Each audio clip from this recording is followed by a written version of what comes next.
Hello everyone, আসসালামু আলাইকুম। আশা করি সবাই ভালো আছো, সুস্থ আছো। তো তোমরা যারা প্রথম মেরিট লিস্টে চান্স পেয়ে গিয়েছো অনার্সে, তোমাদের সাবজেক্ট চলে আসছে।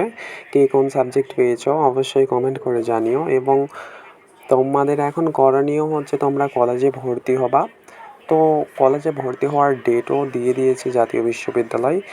আগামী 29শে জুন মানে আগামীকাল থেকেই তোমাদের ভর্তি শুরু হবে। যে যত তাড়াতাড়ি সম্ভব কলেজে ভর্তি হয় নিবা। এর জন্য প্রয়োজনীয় ডকুমেন্ট কাগজপত্র কী কী লাগতে পারে তা আমার এই ভিডিওতে বলা হয়েছে। তোমরা ভিডিওটি স্কিপ না করে ফুল ভিডিওটি দেখো এবং কাগজগুলো কালেক্ট করে রাখো ভর্তি হওয়ার আগ মুহূর্তে।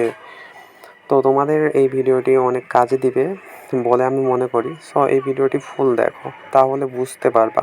কলেজে ভর্তি হওয়ার জন্য তোমাদের যেসব কাগজপত্র লাগবে সেইগুলোর মধ্যে হচ্ছে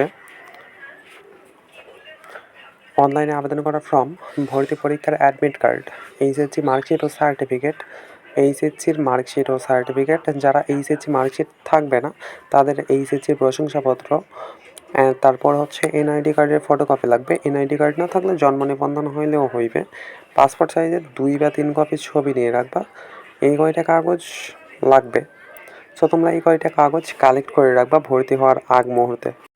যদি এর বাইরেও কোনো কাগজপত্র প্রয়োজন পড়ে তাহলে অবশ্যই সেটা ভিডিওর মাধ্যমে জানানো হবে। এবং কলেজে ভর্তি ফি সেইটা হচ্ছে কলেজের উপর নির্ভর করবে তুমি কোন কলেজে ভর্তি হচ্ছ, সরকারি নাকি বেসরকারি, এবং সাবজেক্টের উপর নির্ভর করবে। জেলাভিত্তিক, বিভাগীয় ভিত্তিক এইগুলান ভিন্ন হয়ে থাকে এদের ভর্তি পরীক্ষার ফি। সো আজকের ভিডিওটি এই পর্যন্তই। দেখা হচ্ছে নেক্সট কোনো ভিডিওতে। যদি ভিডিওটি ভালো লেগে থাকে তাহলে অবশ্যই লাইক কমেন্ট শেয়ার করে পাশে থাকবেন। ধন্যবাদ।